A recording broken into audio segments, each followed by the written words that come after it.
Hola, muy buenos días. Vamos a ver el día de hoy, vamos a continuar con el mensaje a la iglesia en Sardis.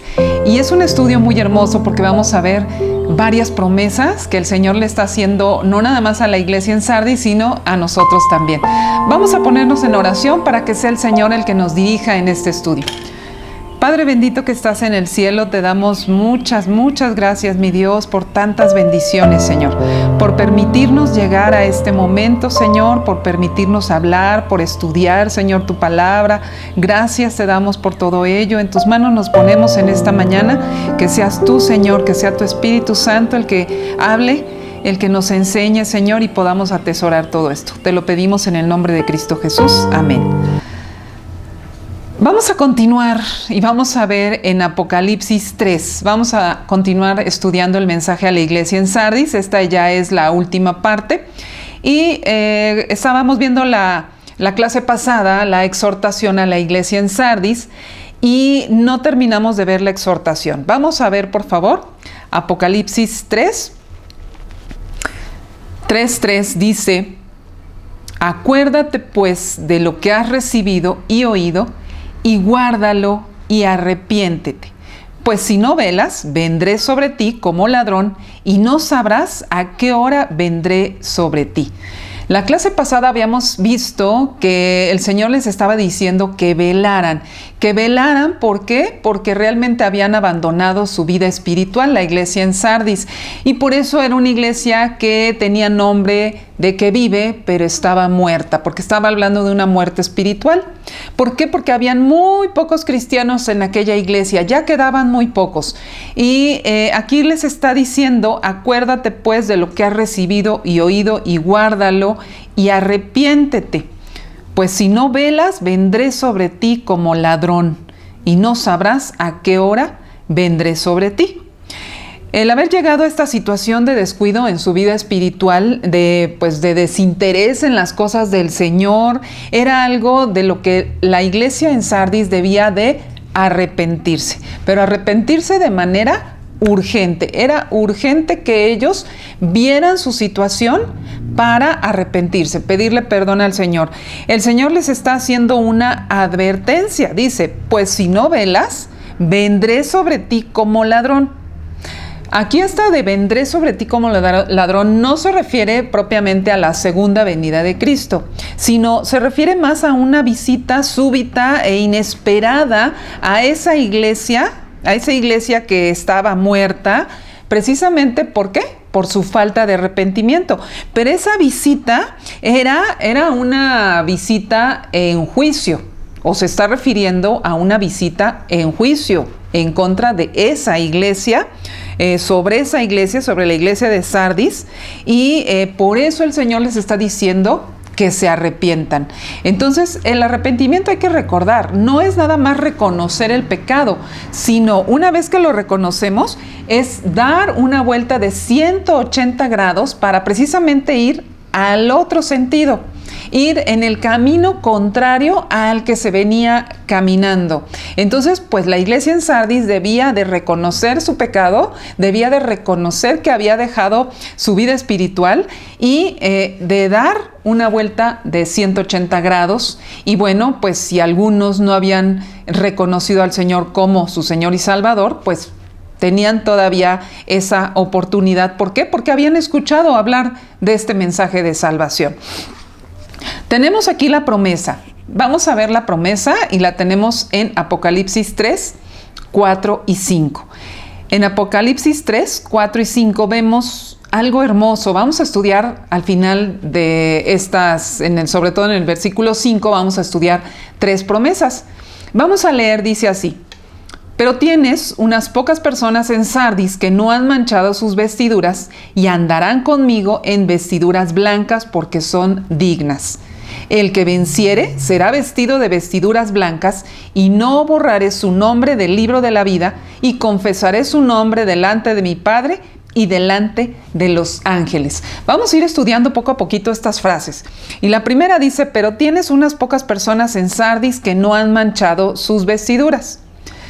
Aunque la iglesia en Sardis tenía esa reputación de estar viva, en realidad acuérdense que solamente un pequeño número de sus miembros estaban vivos, es decir, ellos formaban parte de ese remanente fiel. Este remanente fiel precisamente era el que no había manchado sus vestiduras, ¿sí? En el Antiguo Testamento, si alguien tocaba un cuerpo muerto, la persona quedaba contaminada, quedaba manchada, ¿sí? Hay muchas formas en cómo nosotros nos podemos contaminar espiritualmente, de cómo nos podemos contaminar precisamente con los muertos espiritualmente. ¿Y cuándo es? Pues cuando nosotros entramos en comunión con el mundo, con el paganismo, con la idolatría, con doctrinas falsas.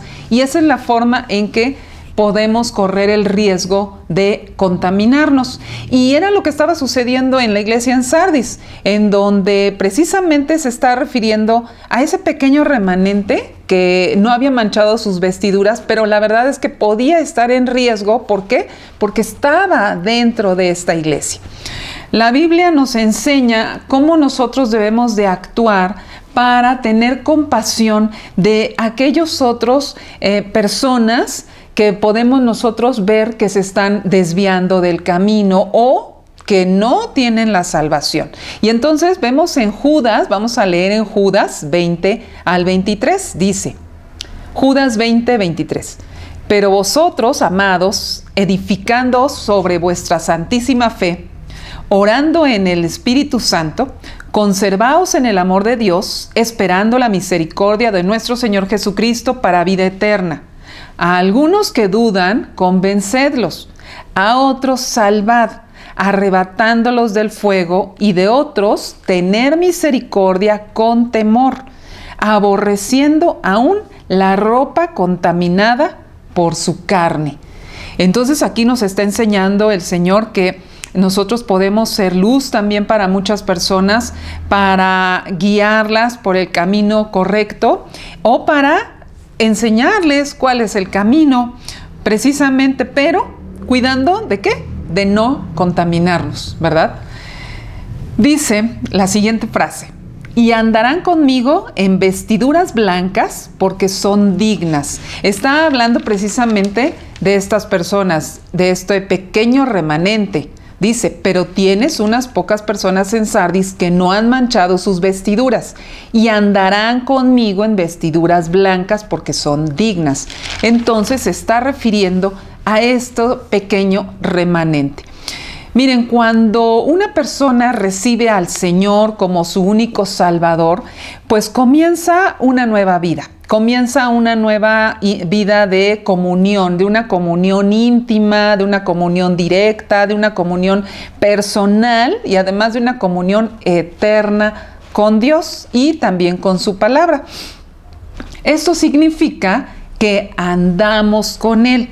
Que andamos con Él, ¿por qué? Porque vamos con Él en el camino, porque Él va con nosotros en el camino, porque nosotros lo estamos buscando, porque nosotros permanecemos en su palabra, porque cuando decimos andamos con el Señor, es porque le platicamos todas nuestras situaciones, porque estamos confiando en Él, porque dependemos de Él por completo, y esto, la verdad, nos mantiene con vida. Por eso la frase "y andarán conmigo" es precisamente, se refiere a todo creyente que ya tiene esta relación directa con el Señor. Y la verdad es que esa relación es la que nos mantiene con vida en nuestro andar diario, en nuestras preocupaciones, en nuestras ansiedades, en nuestras tristezas, en nuestras alegrías. En ocasiones podemos enfriar esta hermosa relación cuando nosotros nos enfocamos en las cosas del mundo, cuando andamos en los deseos de la carne, en los deseos de los ojos y en la vanagloria de la vida. Y corremos el riesgo precisamente de contaminarnos. Y bueno, miren, la verdad es que la iglesia en Sardis había dejado de andar con el Señor. Y por eso era una iglesia muerta, muerta espiritualmente, porque ahorita lo comenté, es lo que nos da vida el andar con el Señor. Las vestiduras blancas. ¿A qué se refieren las vestiduras blancas? Y andarán conmigo en vestiduras blancas porque son dignas. Nuevamente, miren, las vestiduras blancas sugieren pureza y santidad, que produce la justificación de nuestros pecados por medio de la obra que Cristo hizo en la cruz. ¿Sí? Él es el que nos justifica, no por nuestras obras, sino por su gracia. Entonces, es por eso que nosotros tenemos estas vestiduras blancas. Nuevamente, vamos a recordar, miren, todo aquel que rinde su vida al Señor, todo aquel que entrega su vida por completa al Señor, es decir, que reconoce su pecado, que se arrepiente, que le pide perdón al Señor por todos sus pecados, el Señor, por su gracia, le lava de todos sus pecados y automáticamente lo convierte en santo, en justo y en digno, pero no por sus obras, sino porque Cristo ocupa el lugar del pecador, ¿sí? Y esto es por su gracia hermosa. Entonces, por eso es que está hablando de ¿qué? De que será, dice, y andarán conmigo en vestiduras blancas porque son dignas. Entonces, cuando Él nos limpia, nos lava de todos nuestros pecados, es precisamente ahí se refiere a estas vestiduras blancas, ¿sí? Por lo tanto, estas vestiduras son dadas por el Señor al creyente verdadero, al creyente auténtico, ¿sí? Pero no por sus propios méritos, sino por la gracia del Señor, ¿sí? Vamos a leer en Isaías, vamos a ver Isaías 1:18. Dice así Isaías 1:18. Venid luego, dice Jehová, y estemos a cuenta. Si vuestros pecados fueren como la grana, como la nieve serán emblanquecidos. Si fueren rojos como el carmesí, vendrán a ser como blanca lana. Aquí hace referencia a cómo el Señor nos limpia de nuestros pecados. Después seguimos leyendo en estos versículos que ya comenzamos al principio. El que venciere, dice el versículo 5, el que venciere será vestido de vestiduras blancas, y no borraré su nombre del libro de la vida, y confesaré su nombre delante de mi Padre y delante de los ángeles. Pero fíjense bien, al principio dice, el que venciere. Si ustedes recuerdan, en el mensaje a todas las iglesias siempre aparece esta frase, el que venciere, el que venciere, el que venciere. Esta frase se refiere al creyente verdadero, al creyente en Cristo, ¿sí? Al creyente verdadero, Él es el que vence, dice la Biblia, es el que vence al mundo, precisamente. Y el Señor, en este versículo 5, está mencionando tres promesas hermosas. Vamos a estudiarlas una por uno. Y vamos a ver la primera. Y nuevamente dice, será vestido de vestiduras blancas. Esto es una promesa, entonces ya está hablando en un futuro. Nuevamente se mencionan las vestiduras blancas que van a ser necesarias para estar en la presencia del Señor. ¿Por qué? Porque Él es santo, santo, santo. Cuando se celebren las bodas del Cordero en el cielo, una vez que hayamos sido arrebatados de la tierra, las vestiduras van a ser precisamente utilizadas por su iglesia, que somos la novia de Cristo, precisamente en ese evento tan importante. Y lo podemos nosotros leer. En el mismo libro de Apocalipsis podemos ver esta referencia a las vestiduras blancas. Dice en Apocalipsis 19, 7 al 9. Dice, gocémonos y alegrémonos y démosle gloria, porque han llegado las bodas del Cordero y su esposa se ha preparado. Y a ella se le ha concedido que se vista de lino fino, limpio y resplandeciente, porque el lino fino es las acciones justas de los santos. Y el ángel me dijo, escribe, bienaventurados los que son llamados a la cena de las bodas del Cordero. Y me dijo, estas son palabras verdaderas de Dios. Y entonces estamos esperando ese momento tan hermoso de poder estar en estas bodas del Cordero. Pero a fin de estar bien preparados para ese bello momento, pues debemos de empezar ya, desde este momento, a vestirnos de Cristo, como nos exhorta Pablo en una de sus cartas. Lo leemos, por ejemplo, en Efesios 4, 22 al 24. Este versículo lo hemos leído en varias ocasiones. Y dice así: en cuanto a la pasada manera de vivir, despojaos del viejo hombre que está viciado conforme a los deseos engañosos, y renovaos en el espíritu de vuestra mente, y vestíos del nuevo hombre creado según Dios en la justicia y santidad de la verdad.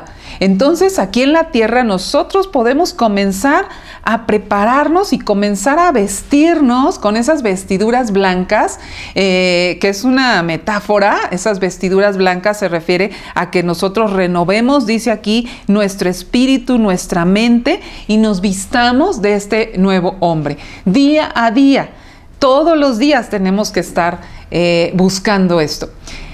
Una segunda promesa que a mí me encantó. Dice: y no borraré su nombre del libro de la vida.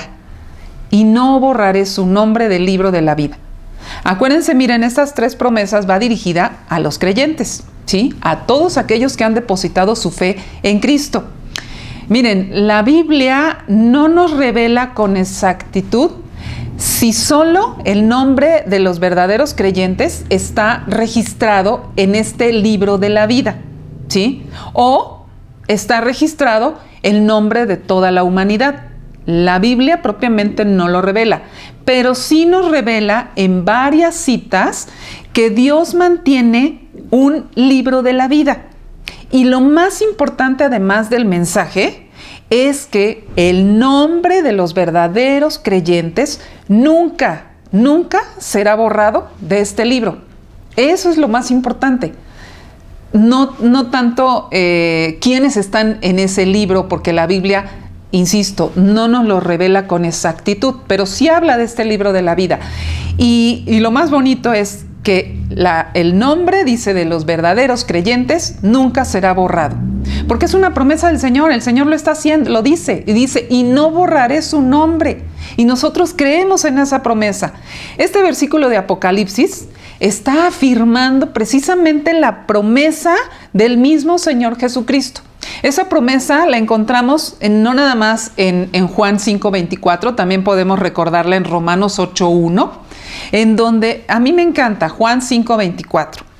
De cierto os digo, el que oye mi palabra y crea al que me envió, tiene vida eterna y no vendrá a condenación, mas ha pasado de muerte a vida. Eso no vendrá a condenación. No vendrá a condenación es precisamente este no borraré equivale al no vendrá a condenación. ¿Por qué? Porque el verdadero creyente ya ha sido justificado. Ya hemos sido justificados precisamente por Cristo, por su muerte en la cruz. Entonces, ninguna condenación hay para los que están en Cristo Jesús. Y miren, también esto nos enseña, también esta frase de no borraré su nombre del libro de la vida, esto también nos enseña que la salvación no se pierde. Hay más de 150 pasajes bíblicos que nos enseñan esto, de manera definitiva, la seguridad de la salvación, ¿sí? La salvación es un hecho irreversible y no hay que dudarlo, ¿sí? Finalmente, tenemos una última promesa. Y la última dice: y confesaré su nombre delante de mi Padre y delante de sus ángeles. Nuevamente, acuérdense, se refiere estas promesas a ese pequeño remanente, a los creyentes verdaderos. Cristo aquí se presenta como nuestro abogado que va a interceder por los creyentes, y además también nos recuerda unas palabras que Cristo dio acerca de aquellos que le confiesan en este mundo sin avergonzarse. Nosotros lo hemos leído también en muchas ocasiones, que a cualquiera pues que me confiese delante de los hombres, yo también le confesaré delante de mi Padre que está en los cielos. Pero también hay una cita que tiene mucha relación y que habla de no avergonzarnos en Marcos 8:38. Porque el que se avergonzare de mí y de mis palabras en esta generación adúltera y pecadora, el Hijo del Hombre se avergonzará también de él cuando venga en la gloria de su Padre con los santos ángeles. Y entonces ahí están esas 3 promesas que el Señor Jesucristo está haciéndole, no nada más a la iglesia en Sardis, sino a todas las iglesias de todas las eras, a nosotros como iglesia. Y finalmente tenemos un llamamiento que lo encontramos también en todos los mensajes a todas las iglesias, y vamos a leerlo, lo tenemos en Apocalipsis 3:6, que dice: el que tiene oído, oiga lo que el Espíritu dice a las iglesias. Este es un llamamiento a oír, a oír. Esta frase recurrente en todas las cartas va a enfatizar precisamente la responsabilidad de nosotros, ¿de qué? De oír. ¿Qué deberían de oír la iglesia en Sardis? ¿Qué debemos oír nosotros con respecto al mensaje a la iglesia en Sardis que puede ser aplicado a nosotros? Pues bueno, vamos a hacer un resumen muy rápido, muy sencillito de el mensaje que el Señor les dio a la iglesia en Sardis, porque esta es la última parte de este mensaje. Miren, yo lo saqué de esta forma. En el mensaje a la iglesia en Sardis se habla de vida, pero también se habla de muerte. ¿Por qué? Porque, por ejemplo, va dirigida a una iglesia que tiene nombre de que vive y está muerta. Habla de algunas cosas que están por morir. Habla de un libro, que es un libro de la vida. Y finalmente, la forma en que Cristo se presenta a esta iglesia es con la plenitud del Espíritu Santo. Si ustedes recuerdan, en la primera parte hablamos que el que tiene los 7 espíritus de Dios, entonces se refería a la plenitud del Espíritu Santo. ¿Para qué? Para enfatizar con ello la importancia de una vida espiritual. ¿Por qué? Porque precisamente la iglesia en Sardis estaba muerta espiritualmente. Entonces yo saqué estos puntos clave. Lo único que da vida espiritual al hombre es Cristo Jesús, nada más.